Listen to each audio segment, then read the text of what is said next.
देवर्षि नारद कहते हैं परचेताओं को, यथा तरुर्मूल निषेचनेन तृप्यन्ति ततस्कन्धभुजोपशाखाः प्राणोपहाराच्च यथेन्द्रियाणां तथैव सर्वारणमच्युतेज्जया। यथा तरुर्मूल निषेचनेन, जिस प्रकार वृक्ष की जड़ को सींचने से तृप्यन्ते ततस्कंद भुजोपशाखा, उस वृक्ष की शाखा तना पत्तियां सब कुछ स्वतः ही सिंच जाता है। प्राणोपहारा यथेन्द्रियाणाम, जिस प्रकार उदर में भोजन पहुंचाने से उस मनुष्य की सभी इंद्रियों में स्वतः ही भोजन पहुंच जाता है, शरीर के सभी भागों में स्वतः ही भोजन पहुंच जाता है, उसी प्रकार एकमात्र श्री कृष्ण की भक्ति करने से समस्त 33 करोड़ देवी देवताओं, पितरों और अन्य ईश्वर स्वरूपों की भक्ति पूजा अपने आप हो जाती है। पेट की जड़ में पानी दिया, स्वतः सब जगह चला गया। पेट में भोजन पहुंचाया, सब जगह शरीर के अंगों में अपने आप चला गया। कृष्ण की भक्ति करी तो सबकी भक्ति अपने आप हो गई। तो इस प्रकार भागवत में एकेश्वरवाद मिलता है। हिंदू धर्म में दो प्रकार के मत है, एक है सर्वेश्वरवाद और एक है एकेश्वरवाद। तो गीता और भागवत, श्रीमद् भगवद गीता और श्रीमद् भागवत महापुराण, ये अपरोक्ष भाव से प्रत्यक्ष रूप से कहते हैं कि एक ही परमेश्वर है, दो नहीं, अनेक नहीं, और उनका नाम कृष्ण है। तो यह है एकेश्वरवाद।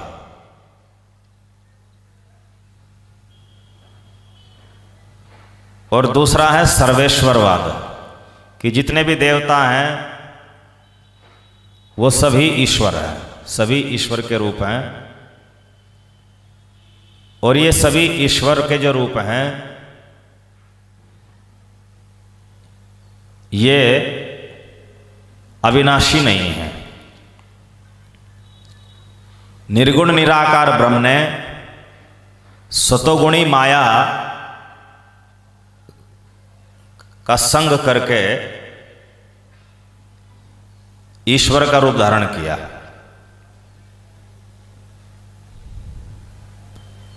हरे कृष्ण कृष्ण कृष्ण हरे हरे, हरे राम राम राम हरे हरे।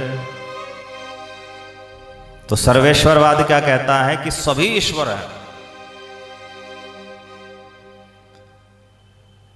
तो माया और निराकार ब्रह्म के संयोग से बन गए।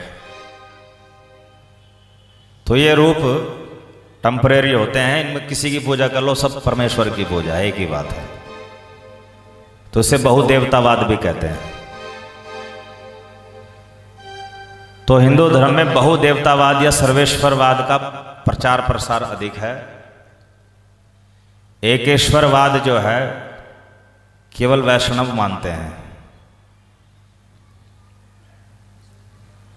अब कोई कहे नहीं नहीं, ये तो राम जी, कृष्ण जी, विष्णु जी तीन हो गए, एक ईश्वर कैसे रहे? तो पहले ही बताया गया कि जो श्री कृष्ण हैं वो स्वयं भगवान अर्थात परमेश्वर हैं। परमेश्वर एक होते हैं, दो नहीं, अनेक नहीं। उनके तीन प्रकार के स्वरूप हैं, ब्रह्म, परमात्मा और भगवान। ब्रह्म निर्गुण निराकार है, परमात्मा साकार चतुर्भुज है, जिनमें तीन विष्णु का वर्णन है, महाविष्णु, गर्भोदक विष्णु, क्षीरोदक विष्णु। और तीसरा स्वरूप होता भगवान, जो वैकुंठ में रहता है।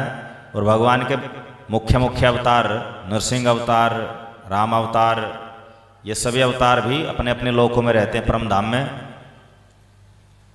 परव्योम में। तो ये सब भगवान के अंतर्गत है। तो भगवान भी, परमात्मा भी और ब्रह्म भी ये श्री कृष्ण के ही रूप हैं।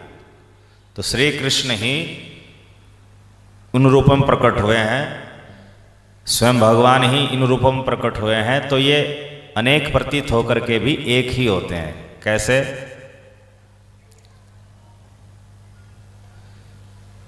जैसा कि ईशोपनिषद में कहा गया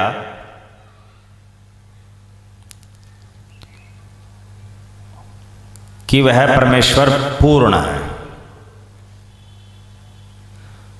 पूर्ण में से जो स्वरूप निकलता है वह भी पूर्ण होता है, और पूर्ण में से पूर्ण स्वरूप निकलने पर जो शेष रहता है वो भी पूर्ण होता है।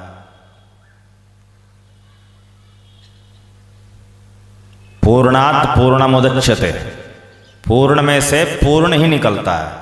तो श्री कृष्ण में से जो राम जी निकले परम धाम साकेत में वो भी पूर्ण है, नारायण निकले वो भी पूर्ण है, विष्णु जी निकले वो भी पूर्ण है, सब श्री कृष्ण से प्रकट हुए हैं। पूर्णस्य पूर्णमादाय पूर्णम एव अवशिष्यते, पूर्ण में से पूर्ण स्वरूप निकल गए। एक श्री कृष्ण में से राम जी भी निकल गए, विष्णु जी भी निकल गए, नरसिंह भगवान भी निकल गए। उसके बाद श्री कृष्ण में कोई कमी नहीं आएगी सामर्थ्य की, शक्ति की, वो फिर भी पूर्ण रहेंगे। तो अब प्रश्न उठता है कि श्री कृष्ण राम विष्णु ये तीन हुए या एक? तो ये तत्वतः एक ही हुए। 1 + 1 + 1 बराबर 1 ही है, 1 - 1 बराबर 1 ही है, 0 नहीं। तो भगवत तत्व में यही सिद्धांत लागू होता है। एक परमेश्वर में से एक दूसरा भगवान स्वरूप निकलने पर जो बचता है वो भी पूर्ण रहेगा, जो निकला है वो भी पूर्ण होगा, कम नहीं होगा। स्वरूप शक्ति, प्रेम तत्व, रस तत्व और गुणों का थोड़ा बहुत अंतर रहता है, अन्यथा सब कुछ समान ही होता है। तो परमात्मा स्वांश रूप है, भगवान विलास रूप है, ब्रह्म जो है उनकी ज्योति है श्री कृष्ण की। तो एक ही श्री कृष्ण भिन्न भिन्न रूपों में प्रकट है। एको हम बहुश्याम, उपनिषद कहती है कि मैं, भगवान कहते हैं कि मैं एक हूं, बहुश्याम, और बहुत हो जाता हूं, बहुत सारे रूप धारण कर लेता हूं। जैसे रासलीला में श्री कृष्ण एक थे, गोपियां 108 थी, तो श्री कृष्ण ने 107 रूप और धारण कर लिए। तो उनको 108 श्री कृष्ण कहेंगे या एक ही कृष्ण? एक ही कृष्ण है। तो ऐसे भगवान के ये रूप है। तो श्री कृष्ण तो जब श्री कृष्ण रूप में ही अपना विस्तार करते हैं तो उसे स्वयं प्रकाश कहते हैं, और जब भिन्न आकृति में प्रकट होते हैं, नारायण रूप में, राम रूप में, नरसिंह रूप में, तो वो तदेकात्म रूप कहलाता है। तदेकात्म रूप। हरे कृष्ण कृष्ण कृष्ण हरे हरे, हरे राम राम राम हरे हरे। तो परमेश्वर एक ही है। ईश्वर परम कृष्ण सच्चिदानंद विग्रह अनादिरादि गोविंद सर्व कारण कारणम। एक ही परमेश्वर है, उनका नाम कृष्ण है, वो सच्चिदानंद रूप है, वो सब कारणों के कारण है, उनका कोई कारण नहीं। उनसे सब निकलते हैं किंतु वो अनादि है, सबके आदि हैं किंतु स्वयं अनादि है। तो ये गीता भागवत का निर्णय है एकेश्वरवाद का। कभी कभी विधर्मी लोग कहते हैं कि हिंदू धर्म में तो बहुत सारे भगवान हैं, हमारे धर्म में आ जाओ, हमारे यहाँ एक ही भगवान है, जगह जगह भटकना नहीं पड़ेगा।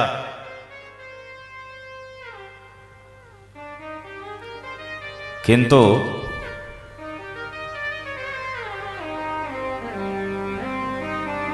जो मत वेद विरुद्ध हो वो कोरी कल्पना है, और कोरी कल्पना से किसी ने एक ईश्वर मनगढ़ंत बना भी लिया, उसको भिन्न नाम दे भी दिया, तो मान्य नहीं है। उस काल्पनिक एक परमेश्वर से तो अच्छा है हिंदू धर्म के भिन्न भिन्न देवताओं की पूजा ही कर ली जाए, क्योंकि वास्तविक तो है। हरे कृष्ण कृष्ण कृष्ण हरे हरे, हरे राम राम राम हरे हरे। किंतु एक परमेश्वर का ज्ञान सरल नहीं है। बहुनाम जन्मनामन्ते ज्ञानवान माम प्रपद्यते, वासुदेव सर्वमिति समहात्मा सुदुर्लभः। गीता 7:19। श्री कृष्ण कहते हैं, हे अर्जुन, बहुत जन्म जन्मांतरों के अंत में निराकार ब्रह्म के ज्ञानियों को भी मेरी शरण मिलती है, किंतु सबको नहीं, किसी सौभाग्यशाली निराकार ब्रह्म के उपासकों को भी मेरी शरण मिलती है, मेरे भक्तों के माध्यम से। और ये मेरी शरण में आकर के जान पाते हैं वासुदेव सर्वमिति की, मैं वासुदेव श्री कृष्ण ही सब कारणों का कारण हूं, मैं ही परमेश्वर हूं। अब जो ज्ञान मार्ग के उपासक हैं, जो कहते हैं कि एक ही निर्गुण निराकार परमात्मा है, उसी निराकार के सब साकार रूप हैं, इसलिए जिसको मर्जी भजलो, सब एक ही निराकार की पूजा है, तो उनको ज्ञान मार्गी बोलते हैं। तो उनको पता नहीं होता कि साकार रूप में एक परमेश्वर भी है। तो भगवान कहते हैं कि बहुत जन्म जन्मांतरों के बाद में ये ज्ञान मार्गी सौभाग्यवश जब किसी मेरे शुद्ध भक्त के सानिध्य में आते हैं, तो उनको ज्ञान होता है कि परमेश्वर तो एक ही है और वो वासुदेव श्री कृष्ण है। तो ऐसे महात्मा सुदुर्लभ होते हैं, अत्यंत कठिनता से मिलते हैं, जो ज्ञान मार्ग को छोड़ करके भक्ति मार्ग में आए हो। तो ये श्री कृष्ण को सर्वेश्वर परमेश्वर, सर्वेश्वरेश्वर, सर्वेश्वरेश्वर, सर्वेश्वर कौन है? श्री विष्णु। और सर्वेश्वरेश्वर कौन है? श्री कृष्ण। ये भागवत का निर्णय है। हरे कृष्ण कृष्ण कृष्ण हरे हरे, हरे राम राम राम हरे हरे।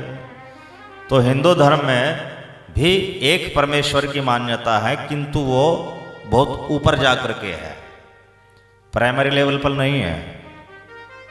प्राइमरी लेवल पर तो बहुदेवतावाद की मान्यता है, जिसे जो कर्मकांड के अंतर्गत आती है।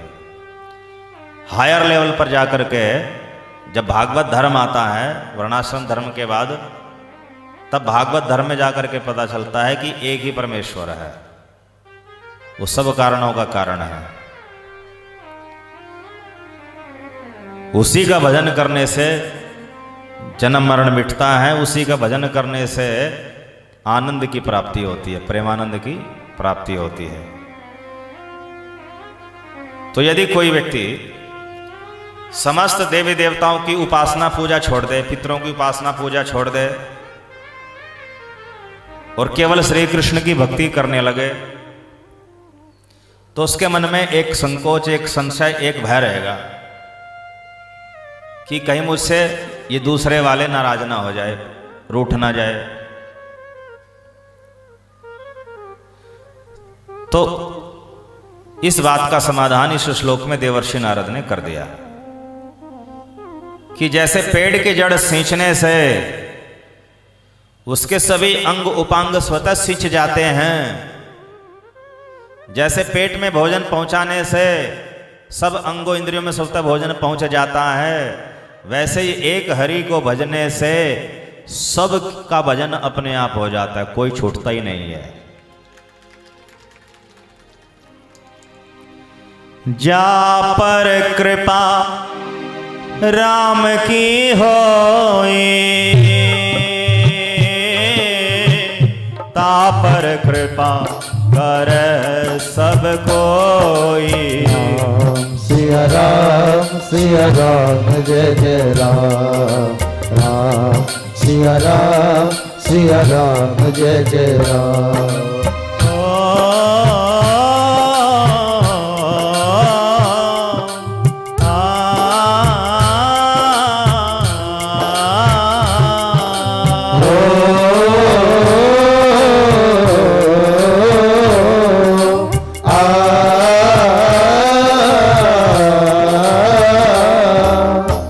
जा पर कृपा राम की होई, ता पर कृपा कर सब कोई। राम सिया राम जय जय राम, राम सिया राम जय जय